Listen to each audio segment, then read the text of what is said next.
وہ آپ سب کے علم میں ہے، خاکسار ان حالات کی وجہ سے ہجرت کرنے پر مجبور ہوا اور 24 فروری 1975 کو یہاں فرینکفرٹ پہنچا۔ ایک عزیز دوست نے ہمارے ان کے یہاں 2 ماہ کے آپ کے بعد ایسٹر کی چھٹیوں میں خاکسار جو ہے وہ ہمبرگ جو ہے لے گیا، وہاں پر چلا گیا۔ وہاں پر عمر علی صاحب جو ہے ہمارے سے بات کیا اور بڑی محبت سے پیش آئے، اور جو بھی چیزیں تھیں انہوں نے بتائیں اور ہمیں جلدی انہوں نے جہاں پر بتا دیا، اور مسجد میں قیام کی اجازت بھی انہوں نے جو ہے ان کے بعد خاکسار کو یہ خدمت کی جو توفیق ملی ہے، اور پہلی دفعہ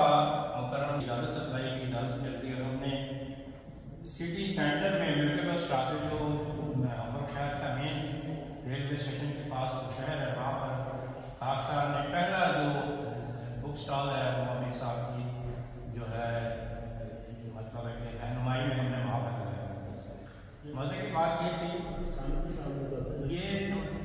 75-76 کی بات ہے، اس وقت کیونکہ مبارک صاحب والد صاحب عیسائیت سے اور زبان پر بھی عبور رکھتے تھے، ہم تو بالکل نئے آئے تھے، تو ہم ان کو دعوت دیتے تھے، وہاں پر وہ آ جاتے تھے اور اسٹال پر ایک اچھا خاصا رش ہو جاتا تھا، کیونکہ ان کے پاس دلائل موجود تھے حضرت عیسیٰ علیہ السلام کی وفات کے اور باقی چیزوں کے۔ اس کے بعد انہی دنوں میں خاکسار کو جب یہ ذمہ داری ملی قائد مقام کی، تو نیشنل امیر صاحب جو ہے وہ یہاں پر جرمنی کے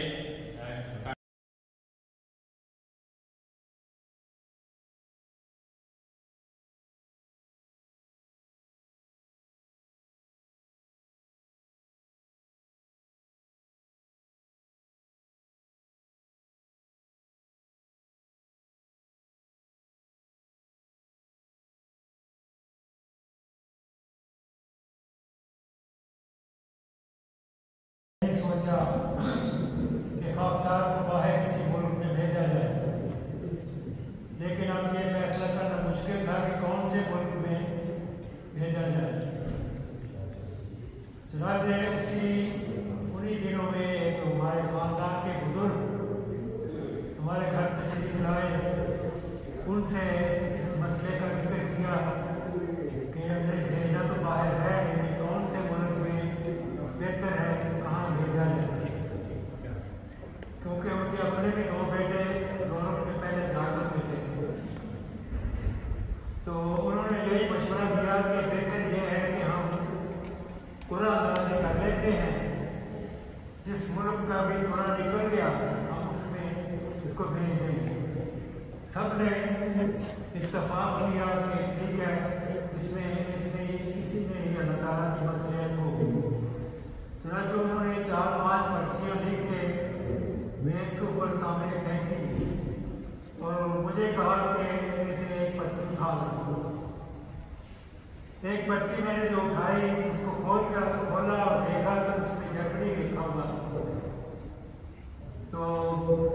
سب کو اطمینان ہو گیا کہ اسی میں ہی بہتری ہے کہ جرمنی ہی بہتر ہے جانا۔ میں نے دوسری پرچی کو اٹھایا تو اس میں بھی جرمنی لکھا ہوا تھا، تیسری پرچی کو بھی اٹھایا تو اس میں بھی جرمنی ہی لکھا ہوا تھا۔